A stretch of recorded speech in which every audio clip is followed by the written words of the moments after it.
What is good, everybody? Welcome back to another episode brought to you by the League FFB. Today, we put all of that we've been talking about over the last couple of days to work. We put it to the test. We're doing some mock drafts for those 2025 rookie drafts here as we prepare for these rookie drafts in our real leagues. These are all members of the Discord ready to do this draft with us here tonight. I see we got Trippy in the chat. I know Trippy is also in some of these mock drafts today, so we'll see what we can get going. Look, I don't want to waste any time. You guys are here for the mock drafts. We'll pull that up. We can put that on the screen. You guys can see it right here. Now, for the folks at home, we are going to be doing 12-team, superflex, PPR, tight end premium. That's the basic format that we like to talk about. That's the basic format that I like to play in. And that's primarily what most of the industry plays in at this point in time. So I know we got a couple people that still like the 1QB. Some people still like, you know, whatever, half PPR, standard, whatever it may be. This is what most people like to play in. So this is what we're doing. And I'm not going to waste time, man. We're just going to start the draft. We'll get right to it and get rolling, man. So as you can see, we got the 4 rounds. That's going to take us through 48 players. We've kind of shown you guys the updated rankings in our drafts already. For me, you know, we talked about those earlier the other day. I might have to zoom this out just one. There you go. So we don't have that like little slide anymore. Should be good there. But yeah, I've already updated the rankings for you guys. We'll see what's going on. Trippy says superflex is king, and I have to agree. So I'm on the clock here. Hampton came off the board. Genty came off the board. I'm going to go with my best available player, and for me, because it is superflex, I'm going to go Cam Ward. Cam Ward is my pick here at the 103. I would have my top 3 picks in my own personal rankings be Ashton Genty, Cam Ward, Travis Hunter. Ted McMillan comes off the board at 104, and it looks like Travis Hunter's sliding just a tiny bit. He goes to CE there, but let me talk a little bit about the Cam Ward pick, man. Cam Ward, 6'2", 219 pounds, 20-year-old breakout age. This is a player who has the athletic tools. Round 1, pick 1 to the Tennessee Titans. They added some wide receiver weapons for him in the draft. Obviously, Tyler Lockett signs in free agency. Calvin Ridley's still there. This is a player who, in your Superflex leagues, if you need quarterback, if you want to take a shot on the quarterback in Superflex, he is one of the only quarterbacks in this class that I think has long-term upside and immediate fantasy football impact. So everybody else you got to wait on. Even Jackson Dart, the other first-round quarterback, you probably have to wait on him. But other than that, you know, he feels like a very fine pick in Superflex and still worthy just based off of the draft capital alone and the rushing upside of that top 3 type of pick where we got him. Now, after Cam Ward comes off the board, like we said, McMillan, Hunter, Tyler Warren goes off there. We did say it's tight end premium, so you had him there. Henderson and Judkins next for the Ohio State running backs. And that's kind of where I'm at right now, man. It feels like this is kind of where the draft has a little bit of a drop-off. And Igbuka's the last one, so he would have been the last for my drop-off there. But Trippy says, do you have any big preference between Judkins and Henderson? Does Dylan Sampson hurt Judkins' value? I don't think Sampson's going to actually hurt Judkins too much. I think if I have a preference between the two, I do prefer Henderson over Judkins. I liked Henderson more as a prospect before we got the landing spots, and then he goes to a place where he's going to be with Drake May and probably get the majority of the workload there, at least. Maybe not the majority of the workload, but he's going to have a very valuable role there. So I do prefer Henderson to Judkins. I think Sampson's still talented, but Judkins is definitely still not far behind. If I have to pick between the two of them, they're both on the board for me and they're both on the clock. I'm going to pick Henderson.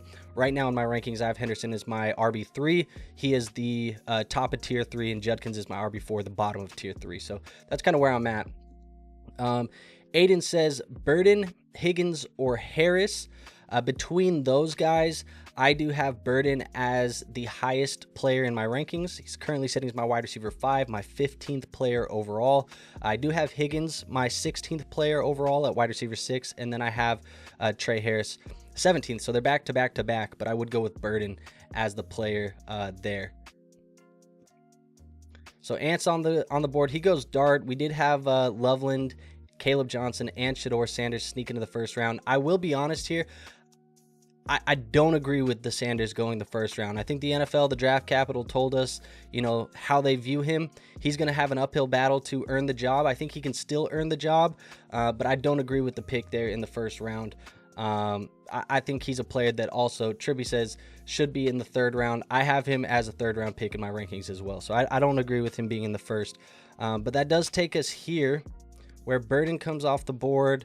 I'm going to go with the next best player in my rankings, which is going to be RJ Harvey. RJ Harvey is going to be my selection here. I have him in that tier with Tyler Warren, Jackson Dart, Colston Loveland, even Matthew Golden there, which Golden hasn't been drafted. Loveland hasn't been drafted, or Loveland was drafted. Golden hasn't been drafted. I think he's definitely a player that we can be looking at up early. I have Harvey right now as my overall 11th player, so I have him in the first round, kind of right where Caleb Johnson and Shedeur Sanders went. He's a player that I'll be looking at the turn. We had Trey Harris, Devin Neal, and Golden come off the board.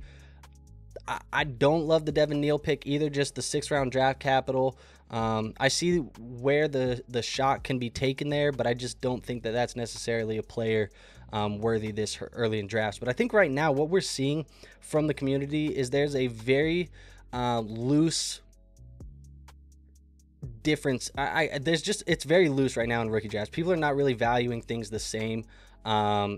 Everybody's going to have a different set of rankings. I was looking at other people that I respect in the industry, you know, people that I've worked with before, and my rankings and their rankings are very different. And I think we're both, you know, doing our best to try and decipher this. So people are going to have very different rankings. It's going to make rookie drafts very crazy, but you're going to be able to get some values, I think, in these rookie drafts because of it. So Trippy says, not a big Golden fan here. Never seen him in the mid-second since the draft. I have not been a Golden fan either at his perceived cost pre-NFL draft. Felt like he was going to be a guy that was going to go late first, very early second. Where the draft capital landed and where I have him in my rankings is 13. So I do think that the draft landing spot did help him a tiny bit based on how I perceived him. But he's a player that I'd be looking at kind of right around that 203 where I saw him. Maybe 203, 202, 201 type of range now is where I'd be looking at him. But getting him there at the 207 is a steal for sure, Trippy. Let's see what else we had happen. Scattaboo, we had him come off, goes to the Giants. Should still be involved, a player that I still have fairly high in my rankings. I have him at 18. Taj Brooks comes off the board there at the 209. That's very interesting because that's a player that I have down below on my board. I think I have him as my 48th player. So that's a pick that is kind of out of the norm. Milrow comes off at 210. Iamaner comes off at 211. I don't hate it. And then we'll see what happens to close out the second round. But there's some players here that haven't been drafted that I still think need to be drafted, just based off of what I'm seeing right here. So I'm gonna type a guy in. Hopefully some of these guys aren't watching. Actually, I'm gonna just delete RJ Harvey so we can kind of see where we're at. But where are we at? Now I'll tell you what, man. The best information that I can give you right now is that sleepers ADPs are fucked at the moment. They are not good. They have not adjusted. So if you're drafting right now or here in the next couple of days, the values are going to be totally fucked up. Like, you can take advantage of this if you just take your time while you're on the clock and scroll. This is a 60-second clock, so I understand why people maybe can't get scrolling down and looking through it very detailed. But if you have a slower clock, scroll down and look, man, because the ADPs are fucked up right now. Just being totally real with you. I think Jaden Higgins, he was all the way down there. He was going to be the guy that I wanted to draft. He didn't come off the board until the 301. He's probably a guy that I would have had come off the board in that mid-second round. I'm on the board here. Trey Harris is off the board, who would have been one of my next guys. Cam Scattaboo would have been one of my next guys. The best available player sitting in my board is going to be Bashal Tootin of the Jacksonville Jaguars. I'm going to draft him there and land him at the 303. I think this is going to be one of the guys in Jacksonville moving forward in the running back room. I'll tell you what, I don't think the Tank Bigsby and ETN and LaQuint Allen and all of these guys, somebody's getting moved. And my guess is it's going to be Travis Etienne. I think Travis Etienne is going to get traded before the season starts. But I think Tootin's going to be one of these guys that's going to be involved in this offense. So I like Bashal Tootin there. That's a player that I had in my rankings as a round 2 guy. I had him at 19. So probably could have got him somewhere around, you know, where Trippy actually ended up getting Matthew Golden. That's kind of where I would have been starting to look at Tootin if we were just drafting off of my board. Obviously, like I said, you know, everybody has their own board. So who's to tell you who's good and who's not? But that's just how my board is laid out right now. Besh would have been following Tootin. Milroe would have been following him, so these guys are kind of in the right spot to me. Kyle Williams would have been up there, so that's a good value on Kyle Williams. Jalen Knoll would have been up there. Even Mason Taylor kind of would have been right around there. So we'll see who else comes off the board here. I'm going to delete this so we can kind of see the ADPs. But yeah, man, it's an interesting draft. Still. Tribby says, I have 5 guys in my queue that should be gone already, in my opinion. Definitely, probably a lot of guys. Like I said, the ADPs are messed up, man. He said there's some insane value here, so we'll see what happens, man. I'm hoping I get this type of value in my rookie drafts at home because, you know, where you have those third round, those late second round picks, you might be able to get some good players just if people are using these ADPs as reference. And that's why I think you guys need to kind of go put it together after the NFL draft. Put it in a sheet for yourself, how you would value these players, and use your sheet, man, because the ADPs are messed up on Sleeper. Howard comes off the board. This is an interesting pick just because right now, obviously, there's nobody there. We expect it to be Aaron Rodgers eventually, but obviously that's interesting later in drafts. Ewers, I think he's interesting as well. Tua's health isn't great, but we'll see. Right now, we're 3 picks away, and then we'll be done here in the draft. And I'll be honest, there's still some players here in my top 25 overall players that I'm going to be looking at here in the 4th round. Actually, not top 25. I lied, actually, because I thought Dylan Sampson hadn't been taken. He was taken right here by Austin. That is going to mean top 28, 29, 30-ish. So basically, I'm still getting 30 players that are in my top 30, and I'm picking here at 4-3 in a 12-man league. So that definitely gives you some upside here to kind of rely on. Just get some value, man. Iamainer, somebody that would have been kind of in this range for me here in the 4th round. This would also be maybe a guy like Jalen Royals who just went. I was looking at him. Devin Neal was in this range for me. A guy right now like DJ Giddens would be in this range for me. Fannin just came off the board, but the best player on my board is going to be Jarquez Hunter for the Los Angeles Rams. This is more of a dart throw draft pick. I don't necessarily believe Hunter's guaranteed to come in and get any work right away, and I don't actually think he's guaranteed to get any work at all, but I like the tape. The analytic profile said that he was a pretty decent sleeper to look at, and he got drafted by a very savvy, smart front office that's likely going to be using good players if they, you know, work their way to get the ball. So I like Jarquez Hunter here. He's a player that could get some run if something, you know, if Corum doesn't pan out, which he didn't show much last year. If Kyron Williams gets hurt, you know, something like that. They don't extend Kyron Williams because they like Hunter once they see him in OTAs. Who knows what happens, man? But this deep in the draft, you want to take some upside shots, and I think Hunter has the profile that tells you he should be an upside shot type of guy. Tribby says, sounds like our rankings are very similar. Surprised some of these guys were in the 3rd. Definitely. And for the people who are subscribed to this channel and the people that are in the Discord, I did drop my top 50 rankings in the chat. Go to the announcements page. There are my top 50 rankings there. I dropped those last night. They're in the Dynasty chat as well. But if you want to look a more detailed look at those top 50 rankings, that's kind of how I'm viewing them as of last night, which is still obviously very recent. Gronk says, I like it. We'll see what happens, man. But this is going to be kind of the first draft of all of ours tonight for the most part. I will say we do have another one loaded up here very shortly. I'll recap this one, kind of tell you my favorite and my least favorite picks in this draft, and then we'll just move on to the next one here very shortly. We're going to be moving through probably an hour, get through 3 mock drafts is my plan, and just keep it very efficient. Make sure that we talk a lot of rookies, talk a lot of ball. But I'll start doing it right here, man. I think this top 5, as expected, everything that I wanted. This would have been a little bit higher on Warren. Tight end premium, I understand why people still like Warren. He's still a great prospect. I just would go the rookies or the running backs from Ohio State above him, even probably Igbukah above him. But then I would have been looking at Tyler Warren around the 109. Don't mind this. The Sanders pick, I just don't agree with at this point in time. The NFL told us that he was not worthy of that.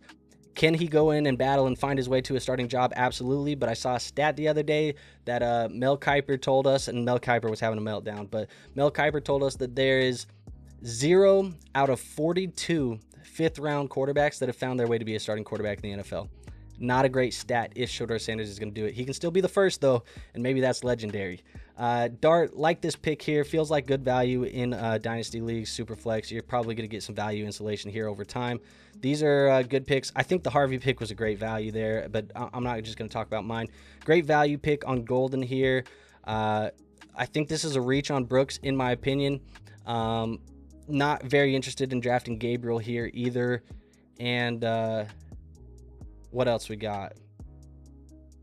Higgins is a good value pick here. Tootin, good value pick. I like the Kyle Williams pick. These two running backs are interesting in my opinion. Maybe this is more so just as a change of pace guy. But overall, interesting draft. Shuck, if you guys believe in him, can be a decent pick. I think considering you got second round draft pick, NFL draft value, and you got him here at the 4-7, that's interesting as well. And then I do like these two running backs here in the back end of the draft, Giddens and Monangai.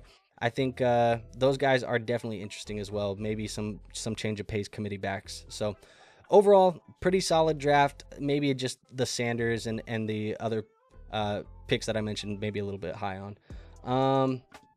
Rob says, not sure why, but the draft board is very blurry. It's very clear on my screen here. Trippy, I know you're kind of watching on YouTube as well. Can you confirm the chat there? You may have to just click the little gear on YouTube, Gronk, and turn it up to HD maybe. But we'll see. I like it, CE. But all right, let's move on to the next draft. We got the next draft here. We are completely full in it, so I am just going to start it. Let me just tell everybody we're starting. I think people are watching anyway, so we should be good to go. And we'll just rip this one. Now in this draft, I'm drafting in the middle. The first one I had an earlier pick. We're going to the middle, so we'll see. I do see Trippy and Patty say that it looks good, so I appreciate you guys confirming that for us. I think that just maybe Gronk, you might just have to turn it up, the settings on your YouTube specifically. Sometimes mine does that as well, so you might just have to do that. But there goes Genty, there goes Hunter. I think all of these, we're just going to see Genty be the 101. But let's see. Drinking a Cold One says, Trippy took my last two picks twice in a row. So you're sniping out here, Trippy. Mr. Nick is going to be on the board here. We'll see what happens. But like I said, guys, this is a odd draft. I think the NFL draft wasn't friendly to us necessarily for fantasy football purposes. I feel like there was a lot of disappointing stuff that happened in the draft. I didn't feel as good coming out of the draft for fantasy football purposes as I did going into it. Now, typically we have a couple guys that we like that end up getting, shafted or whatever. But at the end of the day, like, I just felt overall a feeling like my picks were worth less. But if there is no consensus, which is kind of what I'm getting at here, you are going to find value regardless. So I think we might be okay just with lack of consensus from the community right now. So Judkins comes off the board for me. That leaves me Trevion Henderson here, who I have as my RB3. He's my 6th overall player in my rankings. So I get him one spot where I had him, behind where I had him.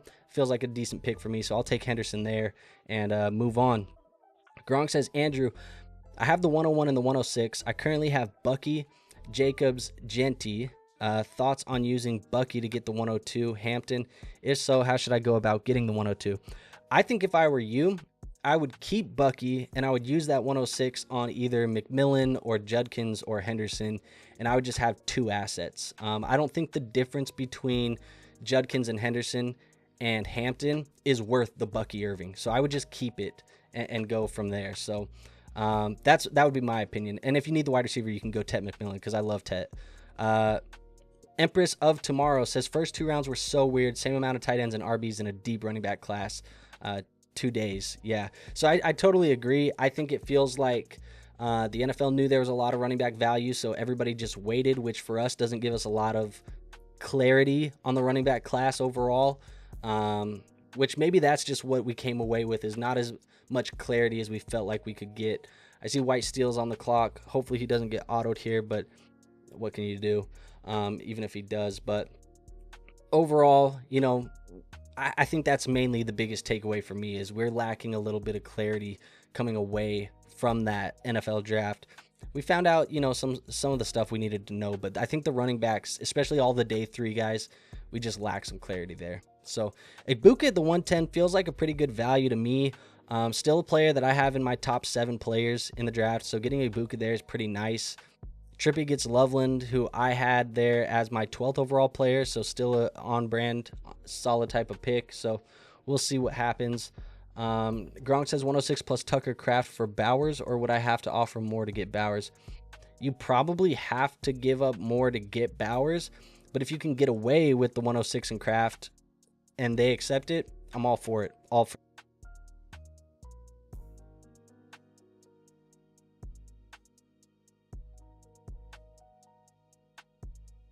Caleb Johnson at the turn at the 201. I like that one. I feel like this draft is going a little bit more in the first round how I had imagined it to go on the last one. This is a little bit closer to where my rankings are at, so this is kind of falling in, in line of my rankings personally, a little bit closer. We'll see what CE does here with his pick. But I'm liking this draft a little bit more from a visual standpoint, just based off of everybody else's picks. Higgins at the 2-2. That's not bad. I had Higgins as my 16th overall player. He goes off the board at 14. Trippy says, I'm most disappointed that Giddens didn't get better draft capital to a better team. Yeah, I mean, the capital and the landing spot that he got kind of just tells you that they need a guy behind Jonathan Taylor, which isn't necessarily what you want Giddens to be, but he could be like a high-end handcuff. I think, one of the better ranges of outcomes for Giddens is he ends up being like a Zach Charbonnet has been in Seattle. And, Seattle had to give second-round draft capital to get Charbonnet, but I think Giddens could do that in one of the better cases, better scenarios for Giddens. So maybe that's what he ends up being. Harris comes off the board, then Burden off the board. Deathly Hollows is going to be on the clock here in a second. Still haven't seen RJ Harvey. I'm just going to throw the name out there. I think he should be a player that's getting drafted at at the first round turn. I think he's interesting. Devin Neal comes off the board. Again, I'm going Harvey over him. Harvey goes right there. That's a hell of a pick from a value standpoint. The next guy available on my board is going to end up being, let me just scan here. I think my next best available player is actually Scatabo. So I'm going to go Cam Scatabo for the New York Giants. He would be my next best player. Comes off the board for me 19th overall in this draft, and I have him in my rankings as the 18th overall player. So he goes there to the Giants. It's not going to be ideal, I think, right away. I think a lot of people are nervous that Scatabo is going to take away from Tyrone Tracy. Tyrone Tracy's still going to be involved, in my opinion. I think Scatabo will be involved as well. Scatabo's the more talented of the two backs, but I think some of the pass catching work is probably going to lean into Tracy's play style a little bit more. But Scatabo can still have value eventually. At this point in the draft too, I think getting guys that can just see a workload sooner rather than later is ideal, and I think Scatabo can do that. Liabo says Giddens will be the third down back. That could be true, but Jonathan Taylor's still a good pass catcher as well. I don't think that Taylor's necessarily, thrown out of that third down role either. Trippy says, I could see him being a relief running back for sure. And then Empress of Tomorrow says, landing spots wrecked a lot of wide receivers for me. Burden and Igbuka are hard to draft where they are going. I still like both of them, actually. I think those guys, I had to sit on their landing spots a little bit more to get comfortable with them, but I still like them where they're going. I think players that I ended up not liking was like Jalen Knoll didn't get the draft capital that I wanted him to get, and then he got put in Houston where there's a lot of competition. Obviously, they drafted Higgins. They have Nico. Tank Dell eventually will get healthy, but I think Knoll is Tank Dell's replacement. But then you have Christian Kirk there as well. It's interesting. There's some stuff to get over, but it made me not love Knoll as much as I wanted. Other guys like, let me try and think. Kyle Williams didn't get the draft capital that I wanted, but the situation's fine. I think you can still throw a dart on him in the second round. There's just some other guys that I didn't love the landing spots, but I'm not too worried about Burden, nor am I really too worried about Igbuka. Igbuka's going to be a slow burn, though, so if you can't be patient on Igbuka, then I understand it. But I think he's just a super talented player that's still, going to find his way onto the football field eventually. Think of like JSN and Odunze and some of these other guys that we've had over the last couple of years where you have to wait just a little bit longer for them to get on the football field. But once they do, they're definitely a part of the offense. I can see that being Egbuka's, kind of route to production for fantasy football purposes.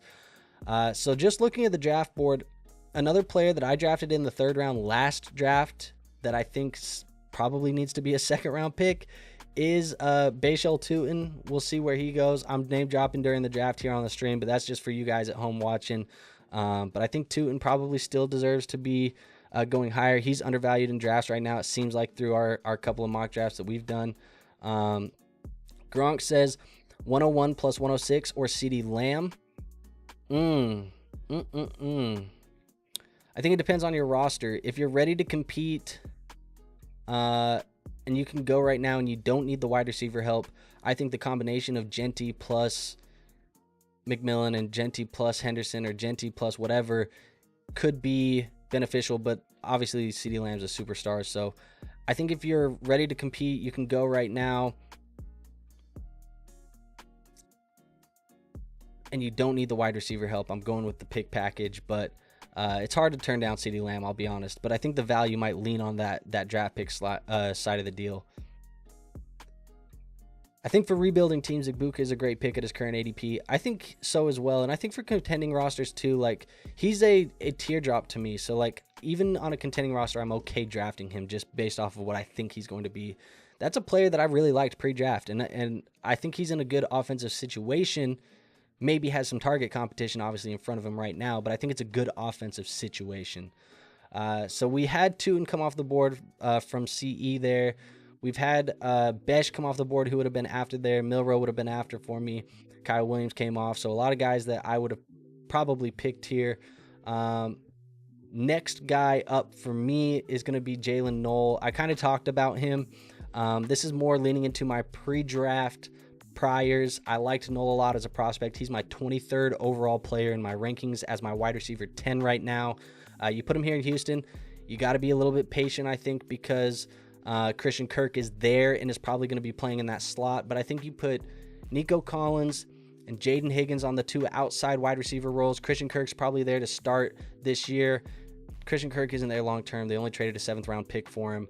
Jalen Knoll can be the Tank Dell replacement and play in that slot at the NFL level for them long term. So I think long term, their wide receiver room will be in the future Nico, Higgins, and Knoll. And I'll take Knoll there, even if I have to be patient, especially if I'm getting a full round of value on him in the drafts, because I had him as my 23rd overall player, like I said. So I would have been drafting him comfortably around this 211.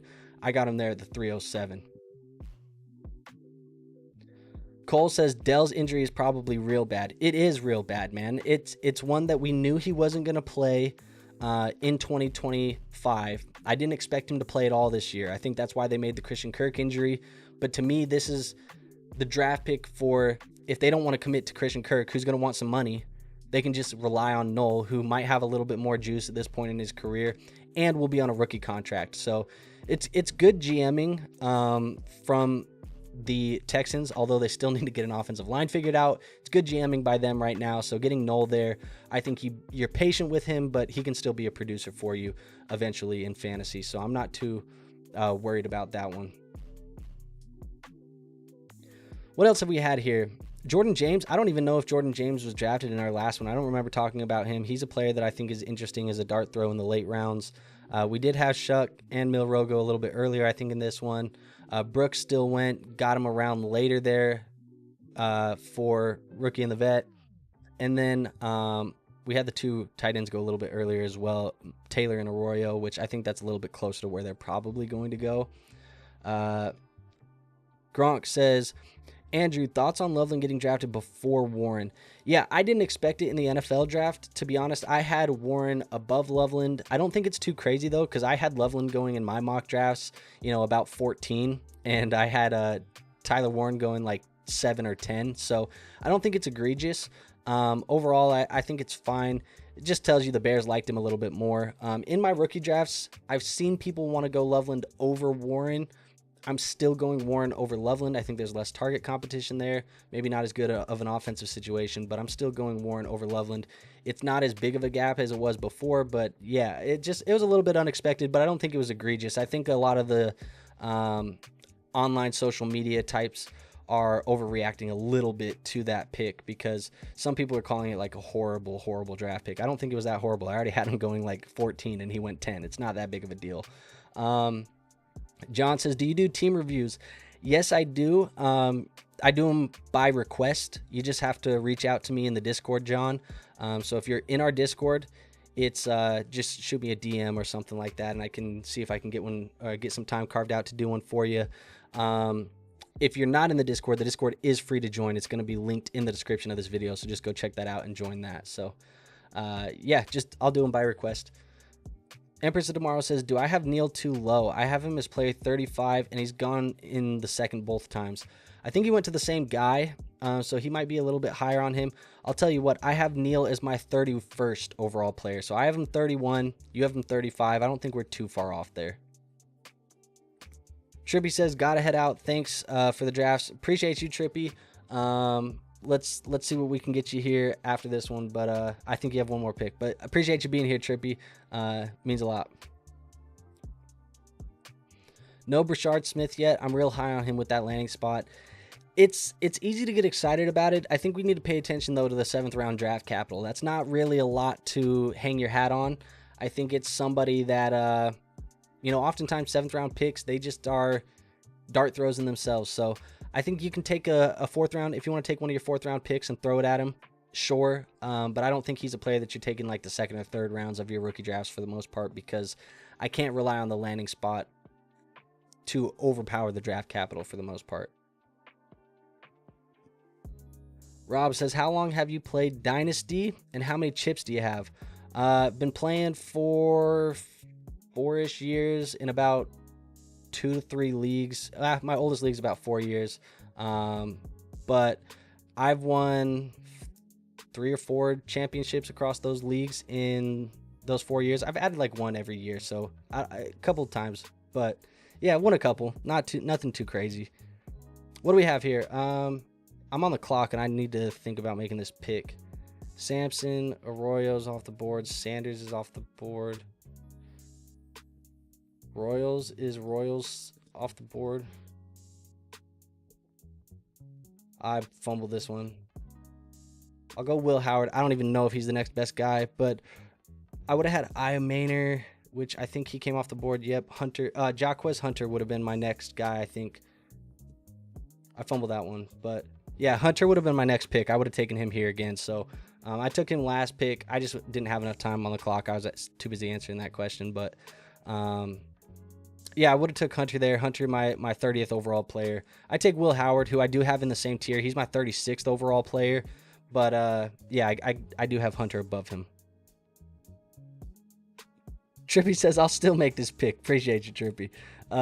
What else we got? With Loveland, you may be drafting a 60 target player in the first round. Burden might be a 70 target manufactured touch guy in the early second. Kind of agree. It's going to be interesting to see how they work that out. Restrepo ends up going there. I don't mind that one. What do you do when you're in a spot where you have too many picks and not enough roster spots? I have 3 firsts, 5 seconds, a third, 2 fourths. Trying to package seconds to get back into the first is proving difficult.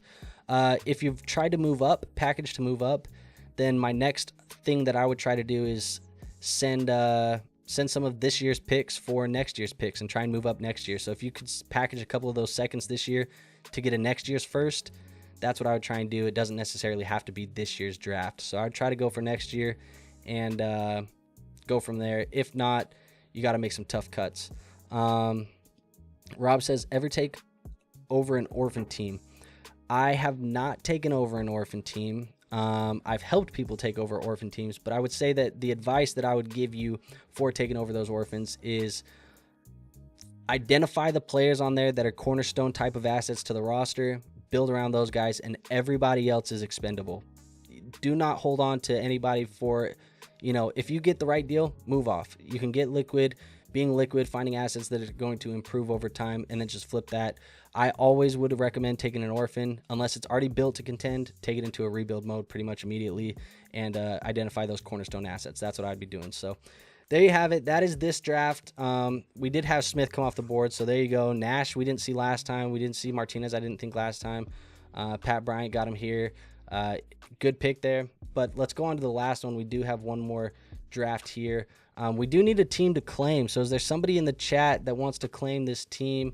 Maybe somebody in the Discord that wants to claim this team. I can copy the invite link. I'll drop it right here. Maybe somebody can join that in the YouTube chat if you wanted to. But we do need one more team to join. But we'll see.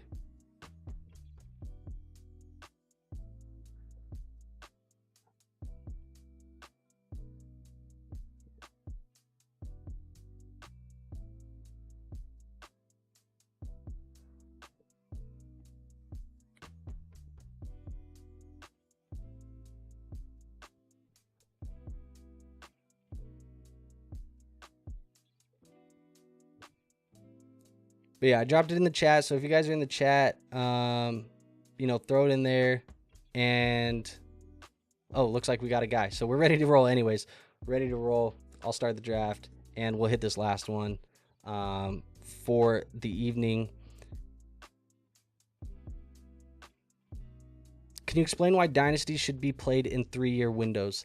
I don't necessarily believe it needs to be played in 3-year windows. I think, honestly, we've gotten to a time in the industry where Dynasty has grown so much that I feel like it's more so a very varied version of redraft in a way where people, their values change so rapidly over time, so quickly.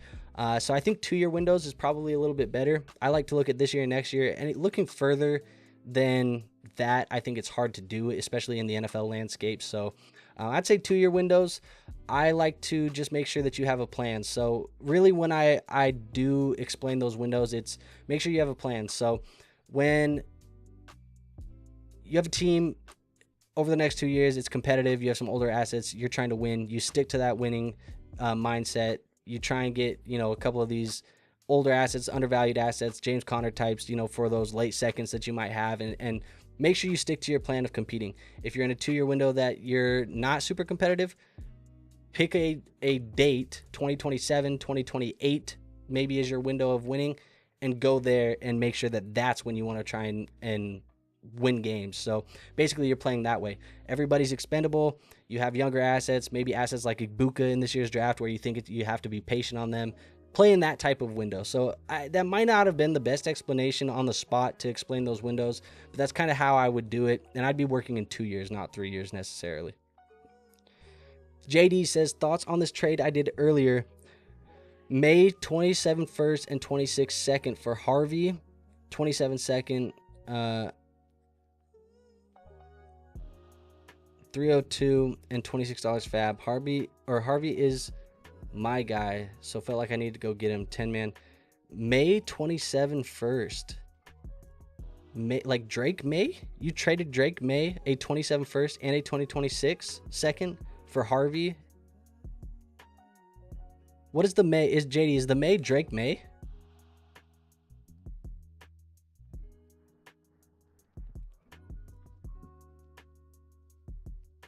Let me get some clarity on that before I give you my opinion. But if it's Drake May, I don't like it that much. Unless it's maybe 1 QB, but still, I still don't love it.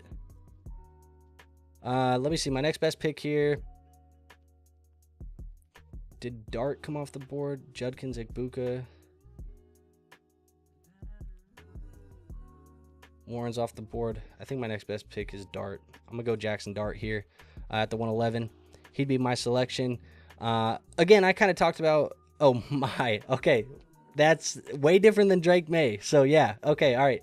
So my 27 first, a 26 second for Harvey, a 27 second, 302 and 26 fab.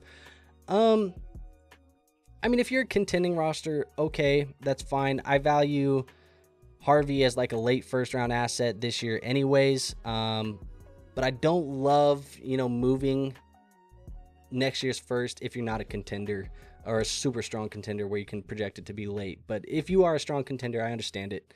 But yeah, that's where I'm at. 27 first should be very valuable. That class is great. I agree. I'm not necessarily in a hurry to move many of those picks right now. I think that as much as people think that Arch Manning's coming out next year, I don't believe it. I think Arch is going to come out in 2027. You'll have Jeremiah Smith, Ryan Williams. You're going to have a lot of really good players in that class. So I agree with you. I'm not in a hurry to move those picks at all. In fact, right now is maybe a cheap time to buy those picks, to be honest.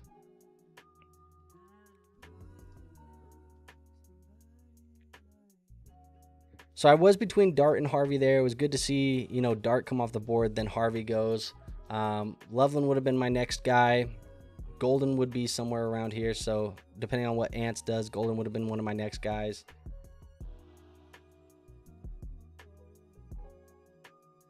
That's who he gets. So Golden there, Higgins there. Keeping it easy.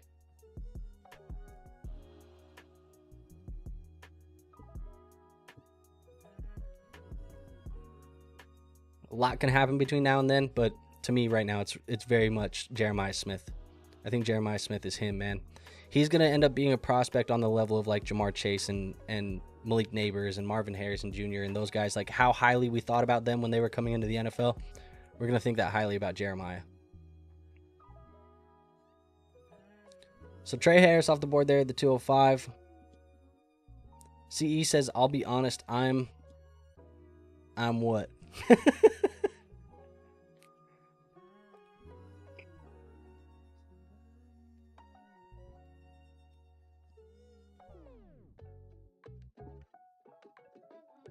I'm absolutely blown away people aren't higher on Trey Harris. I have to agree, man. He's going in the I think he's going in the mid-second pretty much every time. He's a player that I had, I guess I have him right about the same spot. Yeah, I mean, I have him right there, actually, so I can't lie there. Pretty strong contender. Personally, I don't love looking that far ahead in the future draft classes, but I'm only 4 years into Dynasty, so maybe I'm wrong in thinking that. No, I mean, I agree with you, and if you are a pretty strong contender, it makes sense. You can always go buy it back later. That's another thing that I'll say, too. Like, you can always go buy it back later if you want it, so I don't necessarily disagree with you. Marvin Harrison Jr. or Malik? I'm going Malik Neighbors, man. Malik, obviously, what we've seen in the NFL, you have to go with Malik right now. I still like Marv. Don't get me wrong. I still like Marv, but you have to go Malik right there. Trey Harris comes off the board. Scatabo off the board. Besh, Jaden Blue's there. We're getting back into a territory here where my next best guy is probably going to be drafted by CE right here. Yeah, it was Bashal Tootin. I knew he liked him, but Tootin would have been my next. Then it would have been Besh. All right, we're kind of getting into territory. See, this is where the point of drafts where I'm like, I don't love making these selections unless I get certain values. So right now, there's not a clear value on the board. I probably, in my own rookie drafts, would be trading out of this pick at the moment. But because I'm forced to make it, I'm going to take the best player on my board. It's going to be Jalen Milroe. The rushing upside's fucking insane. It's insane. Is he going to get the opportunity to play, soon? Who knows? But again, kind of like Jackson Dart, where I said his value will be insulated as soon as he gets onto the football field. The same thing can be said for Milroe. So you just take that dart throw there and see what happens. But like I said, if I was forced to make that pick in one of my drafts and there wasn't a clear value on the board, I would have just tried to trade out and got like a vet there. Maybe a veteran running back is probably where I would have looked at and got a value on that. Rob says, Malik or BTJ? I would go Malik Neighbors here still. I have Malik over BTJ in my rankings, even though BTJ, I love him. But Malik, to me, he's like a top 3, top 4, probably Dynasty wide receiver asset at the moment, man. Thoughts on being in an 8-man league? If that's what you playing, that's what you're playing, man. I'm not gonna league shame you. I know some people will league shame 8-man leagues, but I won't do it to you. I think it's less competitive being in a league like that because the teams are just a little bit better. They're a little bit deeper. You probably have to tailor, your settings to make it a little bit more competitive. So you have to have a savvy commissioner. But other than that, yeah, I'm not going to league shame you. I think it's fine, but try and expand it a little bit more. If you can get into a 10-man, do that. If you can get into a 12-man, do that. It just gets a little bit more competitive each time you kind of expand that one. But 10 and 12 is more than fine, I think. Even 8, like if that's what you want to play in, that's what you want to play in, man. JD said, also, I did get a 27 second in return, so if the class has depth, then maybe it still works out. I've gotten some very solid hits in the second round. Again, 10-man league, that matters in my opinion. Definitely does. Definitely does. Caliber says, are there any guys going later in this class that you could see us saying, what were we thinking? We should have known he was going to be this good. Let me look. Guys that I currently have like a little bit lower that I would not be surprised on if they ended up panning out.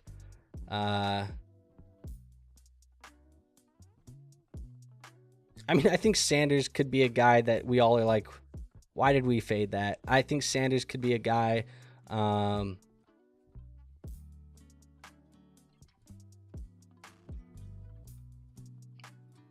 Maybe Milrow could be that guy. Devin Neal's interesting. I think Will Howard is an interesting dart throw there. Ollie Gordon maybe is interesting to me. Guys like that. Be some names that I'd throw out there. Hunter Renfrow just signed with the Panthers. Does this change anything? I don't think so. Hunter hasn't played football in a year or two now, so probably good for them. He's going to be behind Adam Thielen still. He's going to be behind Leggett. He's going to be behind Teteroa McMillan. He's still got a long way to go, I think, to get valuable reps in that offense. So, no, I don't think it changes much, if at all. So we had Samson off the board. I got to start focusing on this next pick here for a second to see what we got. Have we had Mason Taylor off the board? We have not had Mason Taylor. He would be my next guy. CE. Damn you, CE.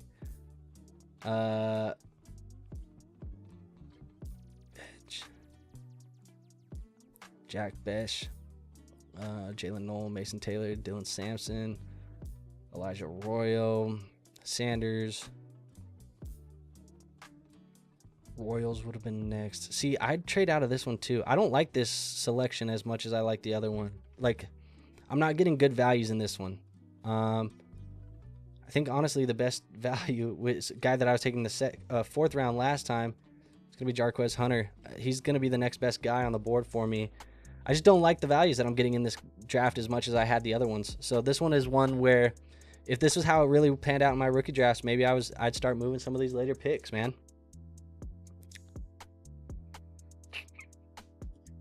Thoughts on some of these running backs that didn't get the draft capital the community expected? Caleb being the only running back taken in the third was pretty disappointing. Yeah, I mean, I said a little bit earlier that I feel like it just lacked clarity. It gave us a little bit of a lack of clarity on what we wanted to see out of this running back class. We were hoping that the draft capital was going to separate this for us because we did have a lot of guys that were kind of jumbled in one tier. I think that's why you're seeing not as many of them go in the second round. Look, these wide receivers got pushed up. Higgins, Harris, Besh, Knoll, a lot of these guys are pushed up just because we don't have clarity still. So I think you have to identify the shots that you want to take a shot on. We can't use as high of draft capital as we thought in our rookie drafts because we don't have the clarity, but identify those landing spots that you like. For me, the landing spots that I liked were like the Cowboys, the Chargers, the Broncos, some of these other spots where guys can get value and then go over there and take those selections. So guys like Jaden Blue, maybe a Taj Brooks, if you felt like the Bengals were a decent spot, you go there. You're going to have to identify the landing spot a little bit more and play that role a little bit more. Devin Neal for sure there at the 212. But yeah, we didn't get the clarity we wanted, which is a little bit unfortunate, which I think is devaluing a little bit of those later round picks. Will Brady Cook go to the Jets? I have no idea, man. No idea. Who's going to be the starting QB with the Giants? I have Russ on my bench. I'm wondering what I should trade him away for. I think Russ starts, and Brian Dable already told us that Russell Wilson's going to start right now, so he probably plays most of 2025 unless he gets hurt. So I think I don't think benching unless he's like really, really bad is going to be in the range of outcomes, but Russell Wilson is going to be the starter for the Giants week 1. John says, I'm in an 8-team Dynasty league where people pay for players. That's crazy. No wide receiver Felton taken yet. Yeah, I mean, Ty Felton, he's going to be interesting, man, but the offense is so crowded, and you have J.J. McCarthy, who, as much as we like him on this channel, isn't proven yet. So Teifelt, and I have him as my 46th overall player. Maybe he's in the range of outcomes for me here at 411, but yeah, I mean, he's a dart throw, maybe a UDFA pickup that you add to your taxi squads. Ewers is a must-stash with Tua's injury history. I agree he's a stash as well. What is your guess on where the next NFL draft will be? I think it's in Pittsburgh. I think Pittsburgh is the next one, if I'm not mistaken. I think they announced it. But what else we got? We got Shuck. I always mess up his name. Shuck, Restrepo, Will Howard, Giddens, Fannin. We're getting up to our pick. Let me just go back to my big board and tell you guys kind of where I'm at. Have not seen. We had Hunter at 311. Devin Neal would have been after him. Giddens, he's already taken. It would have been after him. Torrey Horton would have been next, who just got picked by Drachna. Terrence Ferguson would have been after that. Harold Fannin after that. Will Howard. I mean, look, this draft is pretty much falling unfavorably from my own rankings. Blew off the board. I think the next best guy for me is going to be ETN or Jordan James or Ollie Gordon. So let's see. ETN is still there, I think. Yeah, ETN would be there. James is there. Ollie Gordon. This is kind of like the late round dart throw. Ollie is gone, actually. So ETN and James would be the two that I'd be throwing a dart on right here if I had to. There goes Nash. We'll go ETN. I'm going to go ETN over James. I think he's just a little bit of a better player and will eventually take over Rico Dowdle's job. Trade deadline or no trade deadline, I would say trade deadline, but you can push it back all the way to the start of the playoffs if you want. I'm not a fan of people trading in the playoffs. I just don't love it. Thoughts on Dante Thornton? I like him as a dart throw, but he's player 48 in my rankings. I think he's a decent dart throw as well. I have him as player 49 in my rankings. So if you can get him, on a taxi squad after the draft or maybe, with your last pick, I don't mind it. Big play type of guy, kind of play style similar to a guy like Marquez Valdez-Scantling. Not super desirable. That's why he's like 49 in my rankings, but he's worth a dart throw if you want to pick him up on a taxi squad and have him sit down there. So let's recap this draft real quick, and then we will, get on out of here. I think Krosky, what's his last name? Krosky Merritt is interesting. He got a lot of buzz from Bucky Brooks. This is a savvy pick from CE. I don't expect anything less, but that's good. Other than that, man, this one, I don't love this draft, honestly, as much as I've liked the others. I just didn't get the values that I wanted. Hunter seems to me, just doing these drafts today, he was a guy that I got in all of them. I apparently higher on him than consensus right now, and so I guess I'm going to have a lot of shares of Hunter right now. But yeah, this is not my favorite draft. I would say the first or the second draft had to be my favorite, but yeah, this one wasn't super ideal. In a draft situation like this, I probably would have been trading out of that second round pick instead of taking Milroe. Probably would have been trading the third and fourth if I could have got anything of value. But I still like Hunter, so we'll see. Let's go to this main page. We'll get on out of here. Gronk, I will answer your question because you always hit me with the fun question at the end of the night. I feel like you did this the other night too, and I like the fun question because you said Wingstop or Popeyes, and I said Wingstop. And Chipotle or Qdoba. Two hard hitters in my opinion. I love Chipotle and I love Qdoba, but I hadn't had Qdoba until I came out here to the East Coast. I don't even know if it's an East Coast specific thing, but I didn't have it until I moved out here. There was one by the house. I had Qdoba for the first time. Fire. Bomb food at Qdoba. I think the hot take is to take Qdoba, and I'm going to do it. I'm going to take Qdoba there, and Chipotle, you can't miss. If I could take both, I'll take both, but Qdoba is going to be my pick there. So that's it, folks. Appreciate you guys drafting with us tonight. Like I said, just trying to get, all of the NFL draft content out of the way before you guys start those rookie drafts. I know a lot of people started today. We start ours tomorrow morning. Should be fun and should be ready to go. This week, some formal videos. There's going to be less live streams on the channel now that the draft weekend is out. It just makes it easy for me when it's a live stream to not have to edit and not have to do some of the other stuff. but the pre-recorded videos, they just perform better. So I'm going to go back to some of the pre-recorded stuff with a weekly underdog draft live stream. So hopefully you guys want to draft some underdog draft teams with me. That would be really fun. We're gonna get back to doing that in the summer. Some more content on the way. On the horizon, can't give you official dates, but top 10 rookies at the wide receiver and running back position. I'm going to show you guys how I used all my rookie picks once those rookie drafts are done. I'm going to show you guys updated rankings at all of the positions now that the rookie class has been drafted, how I'm valuing these rookies compared to current players in the market, and all of that stuff. Lots of stuff on the horizon. The summer is going to be full of content, so make sure you guys are here, subscribed, liking the content, doing all that good stuff. But I have nothing else for you guys today, so appreciate you for hanging out with us. We'll see you on the next one. Till then, peace out.